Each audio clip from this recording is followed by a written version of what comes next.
నమస్తే. మానవత్వం జిందాబాద్.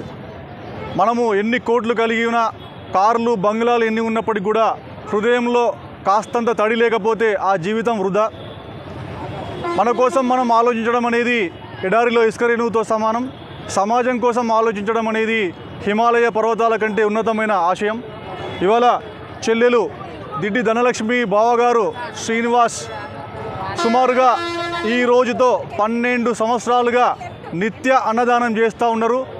వాళ్లకు ఉన్నా లేకున్నా ప్రతిరోజు కనీసం 500 మందికి తగ్గకుండా భోజనం పెడతా ఉన్నారు.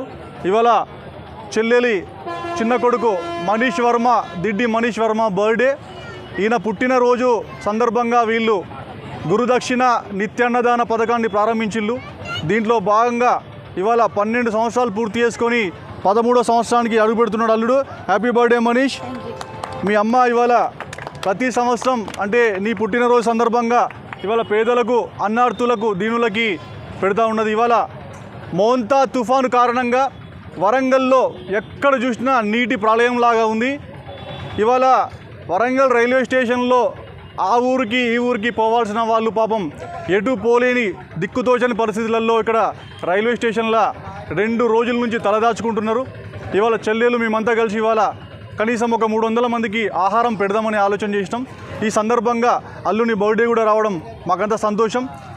10 మందికి అన్నం పెట్టే చేతులు ఎప్పుడైనా వర్ధిల్లాలి. మానవత్వం జిందాబాద్.